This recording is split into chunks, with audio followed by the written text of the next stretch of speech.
This heart-to-heart is all about courage. Henry Matisse, famous artist from the past, has been quoted, and there are little memes and pictures all over Pinterest especially, with his quote on it that says, "Creativity takes courage."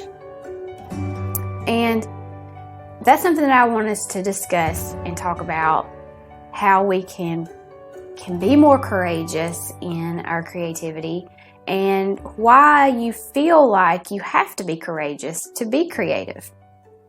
So why does it feel so hard to begin? Why do you feel like you need to have courage to be creative?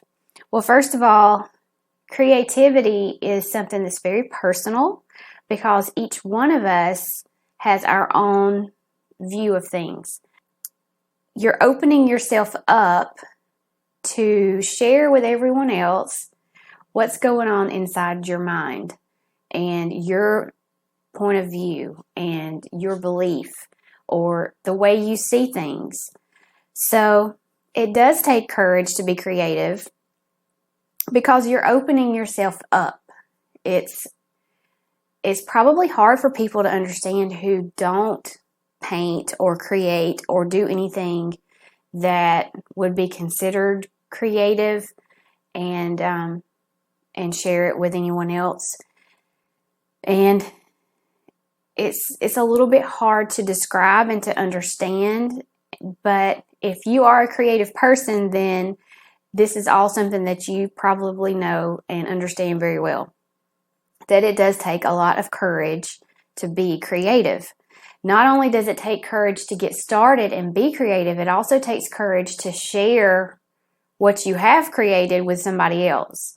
So you're opening yourself up to criticism when you're creative also. And most of the time, it is unsolicited criticism that you may get from someone if you share something that you've painted or made with anyone in person or online or at a craft show or in a gallery or wherever your things that you have made may be shared. You are, again, opening yourself up to that criticism from other people. Now, you may have issues with your own criticism of yourself, but I'm talking about other people right now. So it's really hard to be creative for the most part, I would say, because you are really opening up your thoughts, your ideas, your mind, your heart, your soul to other people. And if you share it, then you're also opening yourself up to that criticism. And you're opening yourself up to make mistakes. So when you're being creative, you're not always going to create something that's beautiful every single time. There are so many paintings that I have done that are ugly. There's so many things that I've done that are in a sketchbook somewhere or that are shoved in a cubby in here in my studio somewhere that did not turn out well. And there's a lot of things that I trashed because of that. So especially if you're following other artists online, it's just like with anything else. They're not necessarily going to share with you all the ugly things. They're just going to share with you the things that turned out well. You don't know how many ugly things they had to paint to get to the point where they had the painting that they shared that was really pretty.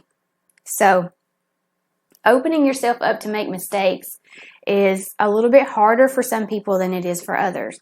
But it takes courage for you to allow yourself to just mess up. And if you go into it with the idea that you know that you're going to mess up, then it makes it so much easier.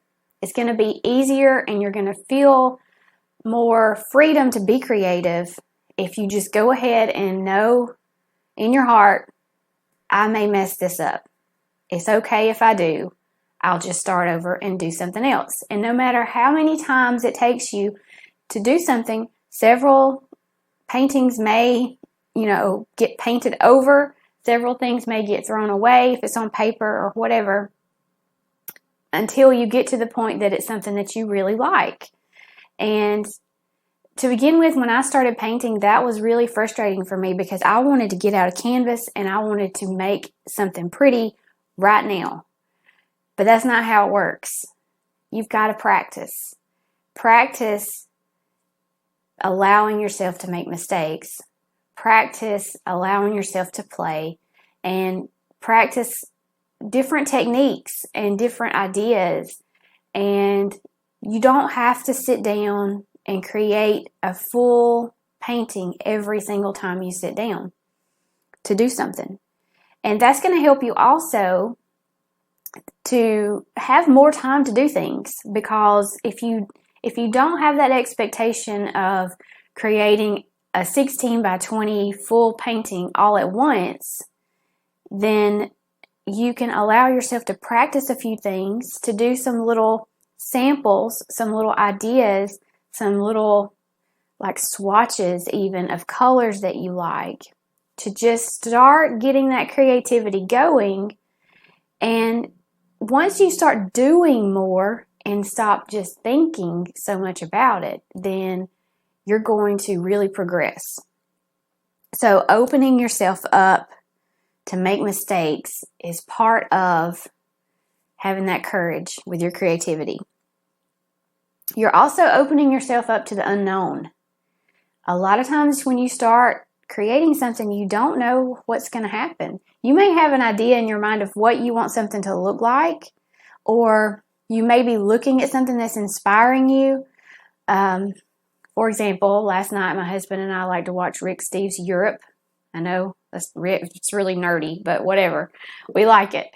And he was showing the white cliffs of Dover, and I was like, that would be an amazing abstract painting. I need to pause the video and look at that and do something with those colors.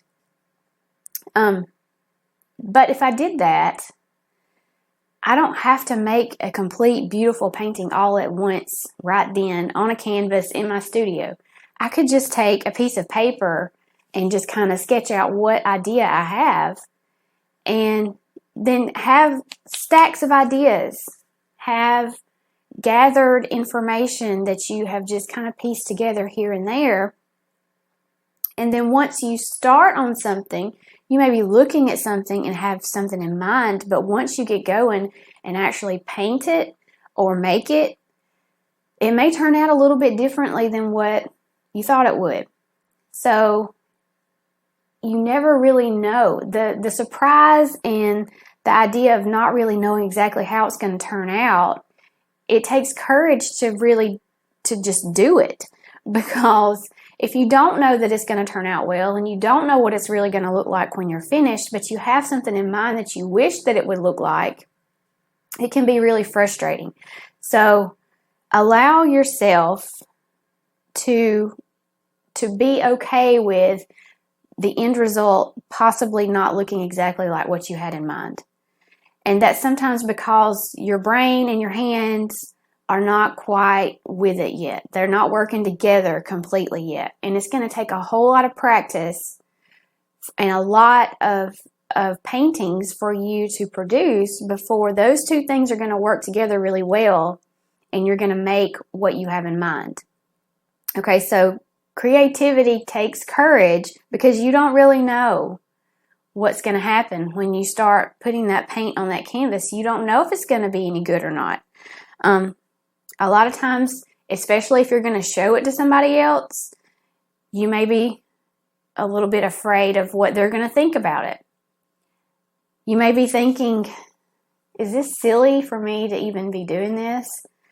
Are people going to think that this is not a real job if you're selling your work? Just the unknown of people's reactions, of what's going to happen once you really start putting that paint on that canvas. All those things are normal and natural and just part of being creative. And you have to have that courage because creativity is almost always something that's different. So it's not going to be something that people are used to seeing. Creativity is different. Creativity is something that's unusual. Have you ever heard somebody say, "Oh, wow, that was so creative. I would have never thought to do that." Somebody may have made a frog out of used tires or something. And you hear people say, "Wow, that's so creative." What they mean by that is completely different than anything I've ever seen. I don't know how they came up with that. That is really cool. That is really creative. But the person who used those used tires and cut them up and constructed a frog and painted the frog, if they had ever stopped in the middle of what they were doing and thought, "Has anybody done this before? People are going to think I'm weird because I'm making a frog out of tires. I mean, I've never seen a frog made out of tires before, and I'm not sure that this is a good idea because people are going to think it's weird." No, that's the whole point. It's creative because it's different and nobody else has seen it and no one else thought of it. It came from you, frog tire person. That's a terrible example, but that's just what came to my mind just now. So you have to be courageous with your creativity and be bold with it, because if you're too constrictive, if you're too what's the word that I'm looking for? If you don't loosen up, let yourself play with ideas, then you're not going to reach your full potential with your creativity. If you're scared, then you're not going to try new things. If you're afraid that you're going to mess up, then you're not ever going to want to start. And creativity is it's a unique expression of your view of something. Just like, go back to the frog tire person. The artist that looks at a pile of used tires and thinks, "I could make a garden ornament, I could make a frog out of that," that is not normal. That is not what everybody else who looks at a pile of tires is thinking.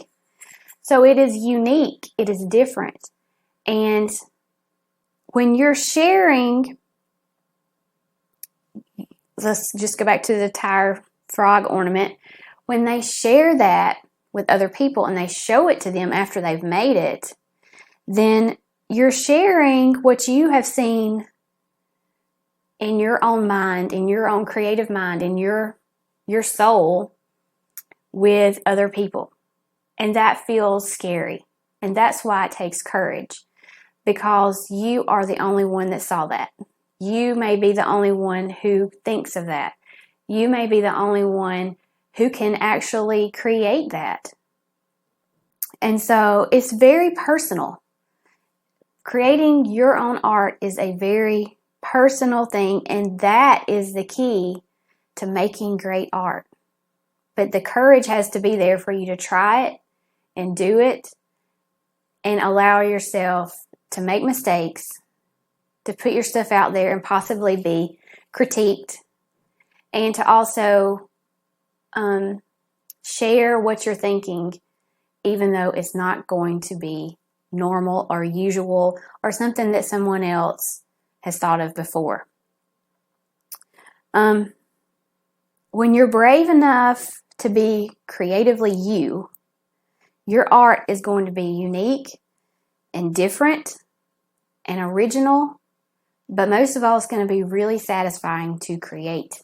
So when you are creating something that is completely you, that is the colors that you like, it's the textures that you like, it's the playful lines that you like, or whatever it may be that you love to make, that's what's going to make it the most satisfying art that you have, that you've made.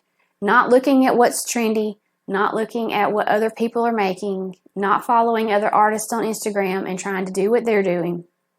When you do what you can do, what you like to do, what you enjoy doing, what you see through your own eyes when you look at other things, just like the person that saw a used pile of tires and thought of the idea of making a frog. If you see something in a thrift store, or you see something in nature, or you see something anywhere in your home, old doors, or the texture on an old wall in a historic home or something like that, and it gives you this little spark of happiness, then those are the things that you need to chase after. Those are the things that you need to take that courage to try and see what happens when you try to create those kinds of things. And so learning courage and creativity is going to come from practice and play. So you've got to practice over and over and over again. Try things, throw things in there. With mixed media art, especially, you can do all kinds of things. You can add paper, you can add fabric, you can add line work, you can add pencil marks, you can add stencils, you can add paint, you can add watercolors, you can do anything. And with art, that's just the way that it should be. Don't restrict yourself. Don't tell yourself, well, I don't use those pastels. I'm not good at that. Just get them out and try it. So I want you to keep in mind that learning courage and creativity is going to come from practice and play. That's your key sentence for this whole little heart-to-heart today. Learning courage comes through practice and play. And here's your assignment. I want you to allow yourself to play with your art supplies. Whatever supplies you have, whether it's acrylics, oils, mixed media, collage, if you want to do just whatever you have, get it all out.